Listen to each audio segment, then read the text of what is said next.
नमस्कार दोस्तों, स्वागत है आप सभी का एक और नए शानदार सी वीडियो में। तो आज की इस वीडियो में हम लोग अपना स्ट्रेट लाइन के लेक्चर को आगे बढ़ाएंगे, लेकिन उससे पहले जो मैंने आप लोगों को दो क्वेश्चन खुद से सॉल्व करने के लिए दिया था, सबसे पहले हम लोग उसको सॉल्व करेंगे।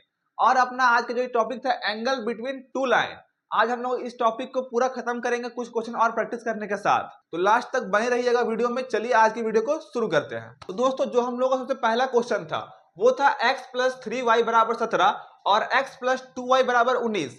हम लोगों को ये दो इक्वेशन को सॉल्व करके एंगल निकालना दोनों इक्वेशन का बीच का। तो देखिए, सबसे पहले हम लोग क्या करेंगे, हम लोग दोनों इक्वेशन का सबसे पहले स्लोप निकाल लेंगे। और स्लोप निकालने के लिए हम लोग के पास दो तरीका है, एक तो y बराबर mx प्लस c, या फिर हम लोग डायरेक्ट m निकालने के लिए माइनस a बाय b का यूज करते हैं। ये दो तरीका से हम लोग स्लोप निकाल सकते हैं इक्वेशन के लिए। तो अभी हम लोग क्या करेंगे, हम लोग दूसरा का यूज करेंगे क्योंकि ये सबसे आसान तरीका है, माइनस a बाय b। तो हम लोग स्लोप निकाल रहे हैं लाइन 1 के लिए, तो हम लोग m1 लिखते हैं और जो फॉर्मूला है वो तो माइनस a बाय b ही रहेगा। अब देखिए a क्या होता है और b क्या होता है। a होता है x का कोफिशिएंट और b होता है y का कोफिशिएंट। तो यहाँ पर ये आ गया माइनस x का कोफिशिएंट कुछ नहीं है तो 1 हो गया, और b हो गया अपना y का कोफिशिएंट 3। तो जो लाइन 1 का स्लोप आया वो आया -1/3। और अब हम लोग लाइन 2 का स्लोप निकालेंगे m2। तो हमारा m2 आ जाएगा यहाँ से -a by b equal to, ये हो गया x। तो x क्या है, कुछ नहीं है तो -1 अपॉन में b क्या है, y का कोफिशिएंट 2। तो यहाँ से हम लोग का दोनों इक्वेशन का स्लोप निकल चुका है।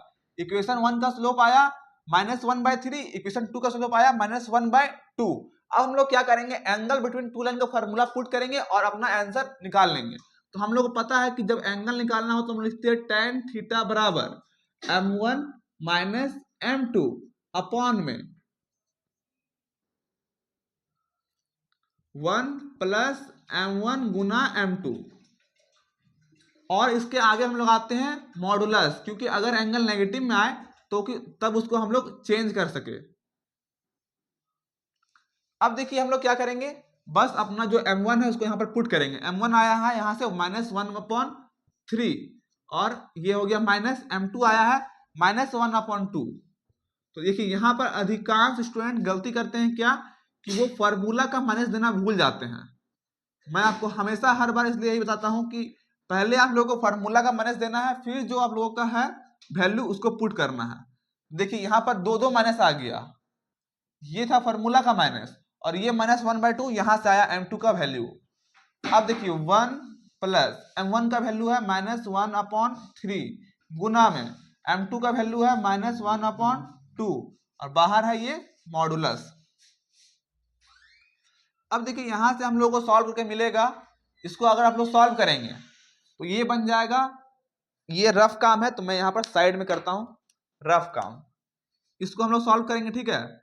ये -1/3, ये माइनस प्लस, ये बच गया 1/2। मुझे तो पता है इसका आंसर क्या आएगा, लेकिन मैं आप लोगों को दिखा देता हूं।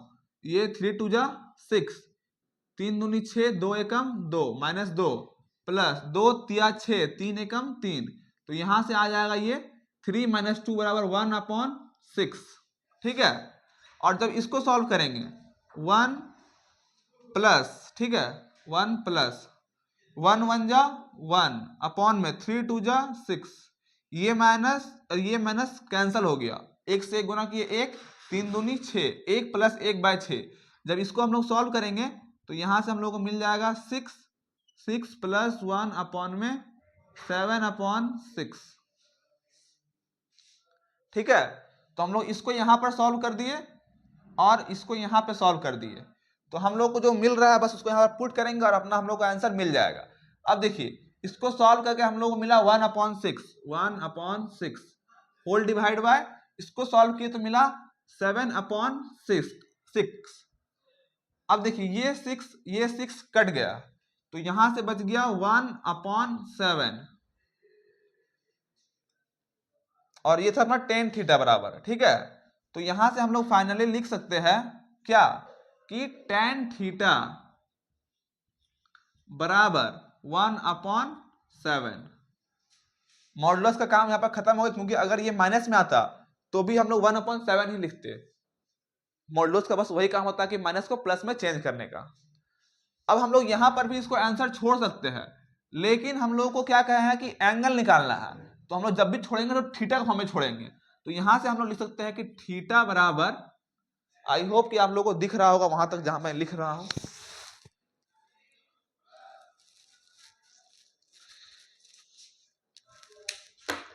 ये थीटा मैं यहां ना लिख के सीधा यहां पे लिखता हूं।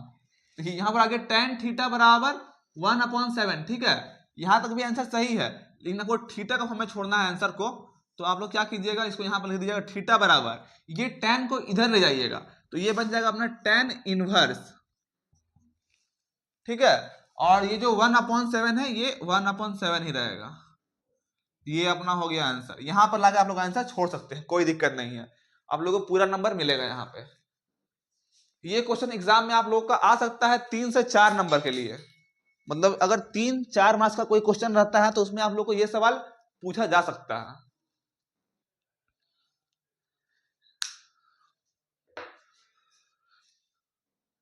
चलिए ये था हम लोग का होमवर्क क्वेश्चन नंबर 1। अब हम लोग क्वेश्चन नंबर 2 को सॉल्व करते हैं। इसको मैं इरेज कर रहा हूं, आप लोग लिखना चाहें तो लिख सकते हैं। तो दोस्तों जो हम लोग का अगला क्वेश्चन था वो था ये y बराबर 3x + 5, y बराबर 2x + 8। इसको हम लोग को सॉल्व करना है। तो यहां पर हम लोग को दिख रहा है कि इसको हम लोग जब इसको हम लोग y बराबर mx + c के फॉर्म में देखेंगे, y बराबर mx + c के फॉर्म में, तो हम लोगों को क्या दिखेगा कि देखिए y के जगह पे तो y है, x के जगह पर x है, c के जगह पे कांस्टेंट टर्म है। तो m का वैल्यू यहां से आप लोगों को क्लियर दिख रहा है, m1 बराबर 3 और m2 बराबर 2। अब कुछ लोग बोलेंगे भैया यहाँ पर -a/b फॉर्मूला क्यों नहीं लगाए, क्योंकि यहाँ पर हम लोग को जरूरत ही नहीं पड़ा। देखिए अगर क्वेश्चन आपको होता ना इस प्रकार से -3x + y बराबर 5, तो आप लोग करते, देखिए क्वेश्चन वही है, मैंने इसी क्वेश्चन को इस रूप में लिख दिया, ये 3x को इधर ले आए -3x, ये y तो अपना y की जगह पे है और ये 5 को उधर ही रहने दिए। अब देखिए यहां पर लिखते हैं हम लोग, अगर m1 बराबर -a/b, तो ये आ गया -a के जगह पे आ जाता -3 और b के जगह पे आता 1, तो ये माइनस खत्म, बचता 3। तो वही आंसर हम लोग को यहां पर आया, m1 का वैल्यू 3। लेकिन हम लोग को यहां पर दिख रहा था कि y बराबर mx + c का फॉर्म में सेट करके दिया हुआ है, तो हम लोग को कुछ निकालना ही नहीं पड़ा। हम लोग डायरेक्ट लिख सकते हैं कि y बराबर mx + c के आधार पे ये हम लोगों का m1 का वैल्यू हो गया 3 और m2 का वैल्यू हो गया 2। अब बस हम लोगों को tan थीटा का फॉर्मूला यूज करना है और हम लोगों का आंसर आ जाएगा। तो यहां पर हम लिखेंगे tan थीटा बराबर m2 - m1 अपॉन में 1 + m1 गुना m2। मैं इसको चाहूं तो नहीं भी लिखूं, लेकिन आप लोगों को याद करने के लिए बार बार लिखना है ताकि आपको फॉर्मूला याद हो जाए। जब भी एंगल निकालने के लिए बोला जाए दो पॉइंट का बीच में, दो इक्वेशन का बीच में, तो आप लोग इस प्रकार का फॉर्मूला का यूज करेंगे। ये फॉर्मूला बार बार लिखने का यही उद्देश्य है कि याद हो जाए आप लोगों को। अब देखिए m2 यहां पर क्या आया है 2, m1 आया है 3, तो सॉरी यहां पर m1 - m2 है ना, m1 - m2 फॉर्मूला ये है। तो m1 है अपना 3 माइनस m2 का वैल्यू है 2 अपॉन में 1 प्लस m1 गुना m2, m1 है 3, m2 है 2, 3 गुना 2। अभी कुछ लोग बोलेंगे कि यहाँ पर m2 - m1 नहीं हो सकता है क्या? हो सकता है, मैं आपको वो भी करके दिखा देता हूँ। किन्हीं को अगर लग रहा है कि इसको हम m1 - m2 बार क्यों लिखेंगे, मेरा मन हम m2 - m1 लिखेंगे, तो हाँ आप लोग लिख सकते हैं। देखिए यहाँ पर आ गया 3 - 2, 1 अपॉन में 3 दूनी 6 और 1 7, क्या आया 1/7 आया मॉडुलस का अंदर। अब देखिए अगर हम लोग इसी फार्मूला को m2 - m1 लिखते, m2 - m1 अपॉन में 1 प्लस m2 गुना m1 लिखिए या फिर m1 गुना m2 लिखिए, कोई फर्क नहीं पड़ता है, ये मॉडुलस तो रहेगा ही रहेगा। अब देखिए यहां पर किए थे m1 - m2, यहां पर कर दिए m2 - m1, क्या आंसर में कुछ फर्क पड़ेगा हम लोगों का? आइए देख लेते हैं। m2 का वैल्यू यहां पर आ गया 2, m1 का वैल्यू यहां से आ गया 3 अपॉन में 1 माइनस 2 गुना 3 मॉडुलस के अंदर आ गया। अब देखिए 2 माइनस 3 बराबर माइनस का 1 अपॉन में 3 दूनी 6 और 1 7, क्या आया माइनस 1/7, यहां पर आया 1/7। इसको भी अगर खोलेंगे मॉडुलस के बाहर तो ये आएगा 1/7 और ये माइनस है और मॉडुलस को हम जानते हैं यूज करते हैं माइनस का साइन को चेंज करने के लिए, तो यहां पर मॉडुलस हटने के बाद ये 1/7 ही बचेगा। इसीलिए हम लोग मॉडुलस लगाते हैं ताकि फॉर्मूला अगर आप लोग गलती भी लिखते हैं कि m2 माइनस m1 लिख दिए तब भी आंसर जो आएगा वो पॉजिटिव ही आएगा। मॉडुलस का यही उद्देश्य होता है कि एंगल कभी भी नेगेटिव में आ नहीं सकता है, इसीलिए हम लोग मॉडुलस लगा देते हैं। तो देखिए यहां से हम लोग को मिल गया है tan थीटा बराबर 1/7। मैं यहां पर ब्लैक का थोड़ा यूज करता हूं क्योंकि ब्लू इंक थोड़ा सही से नहीं चल रहा है। अब देखिए यहां पर आ गया हम लोग के पास tan थीटा बराबर 1/7, तो यहां से थीटा बराबर लिख सकते हैं tan इनवर्स 1/7 आंसर। ये था आप लोगों का क्वेश्चन नंबर 2 और आज हम लोग कुछ क्वेश्चन और बनाते हैं, एक आध क्वेश्चन और लेंगे और इस angle between two line topic को समाप्त करेंगे आज ही। तो चलिए हम लोग अपने अगले क्वेश्चन के ऊपर बढ़ते हैं। थोड़ा सा एक मैं बड़ा क्वेश्चन लेता हूं दोस्तों, इसको देख के थोड़ा सा डर लगता है स्टूडेंट लोगों को, मैं वो क्वेश्चन लिख लेता हूं। देखिए y बराबर दिया हुआ है 2 प्लस √3 और x प्लस 5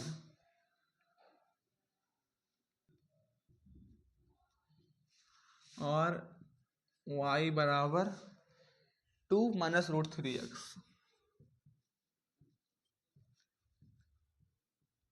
प्लस 8। तो दोस्तों ये हम लोगों के पास है अगला क्वेश्चन। अब कुछ स्टूडेंट देखेंगे बाप रे बाप √3 इतना हार्ड, वो भी दो दो संख्या आ गया x के आगे, अब तो बनने वाला नहीं है। कुछ लोग तो क्वेश्चन देख के ही हाथ खड़ा कर देते हैं, लेकिन देखिए क्वेश्चन दिखने में अगर हार्ड लग रहा है और आप लोग छोड़ दिए तब तो फिर मुश्किल है। आप लोगों को हर क्वेश्चन को सोचना है कि ये क्वेश्चन हमसे तो बन ही जाएगा, कितना भी हार्ड क्वेश्चन क्यों ना दिखने में लगे, लेकिन क्वेश्चन अक्सर में हार्ड होता नहीं है। जो क्वेश्चन हार्ड दिखता है वो हार्ड होता नहीं है रियल में। देखिए हम लोग अभी इसको सॉल्व करेंगे, एकदम आसानी से सॉल्व हो जाएगा।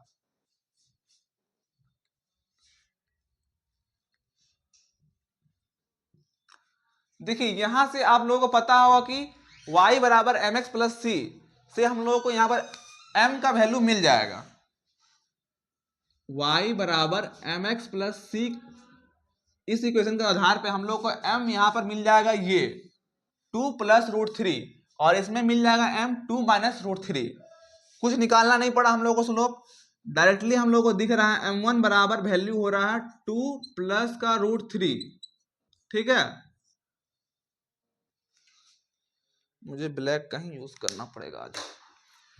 और यहां पर m2 का वैल्यू हो रहा है 2 माइनस √3।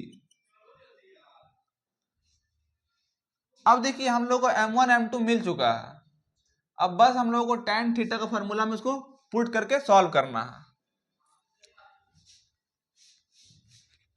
देखिए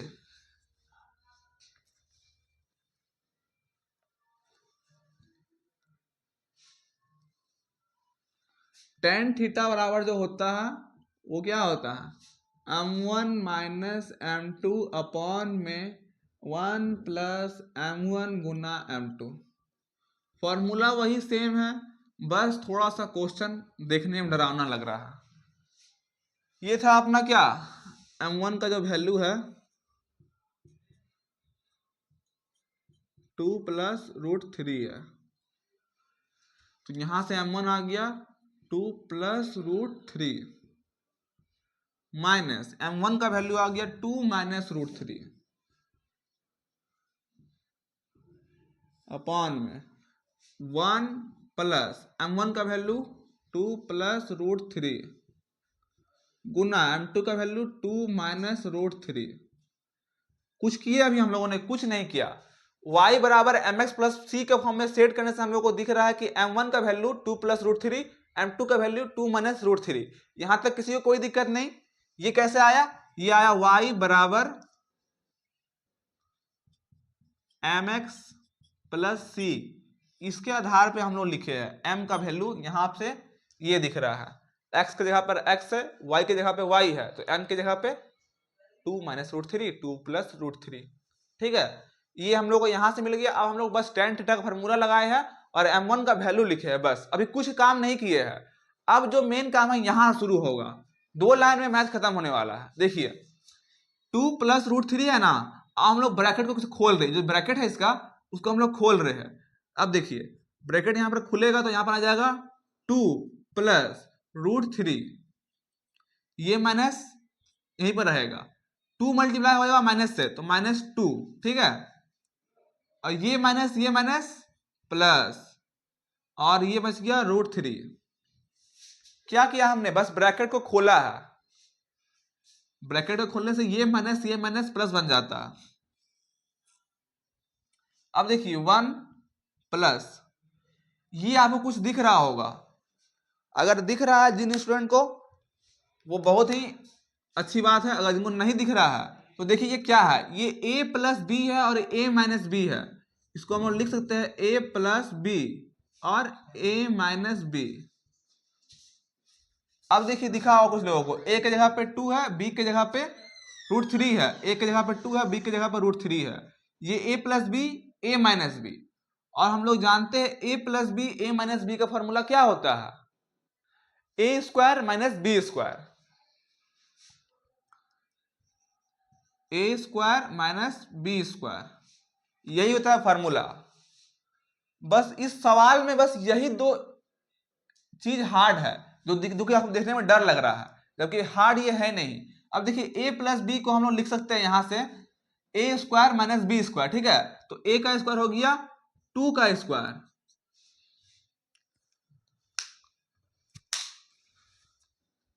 2 का स्क्वायर माइनस रूट थ्री का स्क्वायर। बस सवाल सॉल्व हो गया दोस्तों। इतना ही सा काम करना था इस सवाल में, जो कि आप लोगों को देखने में हार्ड लग रहा था।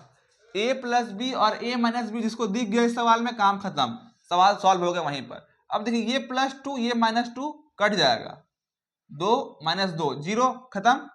ये रूट थ्री, ये रूट थ्री बन जाएगा अपना क्या, ये बन जाएगा 2 रूट थ्री, एक रूट थ्री, एक रूट थ्री, 2 रूट थ्री। एक प्लस एक जैसे 2 होता है, उसी तरह root three plus root three 2 root three बनता है। अब देखिए 1 तो 1 ही रहेगा, प्लस 2 का स्क्वायर 4 माइनस रूट थ्री का स्क्वायर 3। किसी भी संख्या का रूट जैसे कि हो, रूट 2 का स्क्वायर 2 बन जाता है, रूट 3 का स्क्वायर 3 बन जाता है, रूट 4 का स्क्वायर 4 बन जाता है। इस प्रकार से रूट 3 का स्क्वायर हम लोग रूट 3 लिख सकते हैं सिर्फ। अब देखिए 4 माइनस 3, एक और एक 2, तो यहां से बच गया 2 रूट थ्री अपॉन में 2, ये दो कैंसर, बराबर रूट 3। किसी को कोई दिक्कत नहीं? आई होप कि किसी को दिक्कत नहीं हुआ होगा। देखिए हम लोगों ने क्या किया, y बराबर mx प्लस सी के फॉर्म के आधार पे हम लोग m1 को निकाल दिए 2 प्लस रूट थ्री, m2 निकाल दिए 2 माइनस रूट थ्री। ये क्वेश्चन से हम लोगों ने निकाल लिया m1 का वैल्यू और m2 का वैल्यू। अब बस फार्मूला लगाया वही m1 minus m2, 1 plus m1 गुना m2। ये फार्मूला आप लोगों को अब तक तो याद भी हो गया होगा। ये फार्मूला लगाया, m1 का वैल्यू यहां पर रखा, m2 का वैल्यू यहां पर रखा, 1 प्लस m1 गुना m2। ठीक है, यहां पे हम लोगों ने ब्रैकेट को खोला, 2 प्लस रूट थ्री माइनस 2 और minus minus plus root three, 2 plus root three minus 2 minus minus plus root three, खत्म, ब्रैकेट काम खत्म हो गया। यहाँ पे नीचे में क्या किया हम लोग, a plus B, A minus B का फॉर्मूला लगा दिए, A square minus B square, ये बन गया 1 प्लस 2 का स्क्वायर और रूट थ्री का स्क्वायर। यहां से 2 कैंसिल हो गया, एक रूट थ्री एक रूट थ्री, 2 रूट थ्री यहां बन गया, 2 का स्क्वायर 4, एक का एक लिखा, 2 का स्क्वायर 4 लिखा, रूट थ्री का स्क्वायर 3 हो गया। किसी भी रूट संख्या का स्क्वायर करने पे वो संख्या ही सिर्फ बचता है। अब देखिए यहाँ पे 4 - 3 1 और 1 2 लिख दिए, 2 + √3/2, 2 से 2 कट गया, बच गया √3। तो हम लोग का जो फाइनल आंसर बचा tan थीटा बराबर √3 आया। और हम लोगों को पता है कि tan थीटा का वैल्यू √3 कब होता है, कितने डिग्री एंगल पे tan थीटा का वैल्यू √3 होता है। तो सभी को पता है tan 60 डिग्री पे, तो थीटा का वैल्यू यहां पर आ गया 60 डिग्री। अगर हम लोग को √3 नहीं पता होता तो हम लोग क्या करते, थीटा बराबर tan इनवर्स और √3 ये लिख के छोड़ देते। लेकिन हम लोग को पता है कि थीटा का वैल्यू √3 कब होता है, 60 डिग्री पे। तो हम लोग एंगल लिख सकते हैं यहाँ पे, जो कि हम लोग का find the angle between 2 point, हम लोगों को एंगल ही निकालना था, तो हम लोगों ने यहाँ पर एंगल निकाला इस बार। तो आई होप सो आप लोग समझ चुके हैं अच्छे तरीका से एंगल बिटवीन 2 लाइन किस प्रकार से निकाला जाता है। अब तो दोस्तों आज हम लोग का angle between 2 line topic complete हो चुका है। मैं आप लोगों को कुछ क्वेश्चन देता हूं और नेक्स्ट क्लास में मैं नए टॉपिक के साथ आगे बढ़ूंगा। चलिए मैं कुछ क्वेश्चन देता हूं जो कि आप लोगों को बनाना है। तो दोस्तों यही 2 क्वेश्चन मैंने दिया है आप लोगों को सॉल्व करना है और आंसर कमेंट कर देना है। जिसका सही आंसर होगा मैं उस कमेंट को लाइक कर दूंगा। चलिए आज की इस वीडियो में इतना ही, मिलते हैं नए वीडियो के साथ में, तब तक के लिए जय हिंद, वंदे मातरम।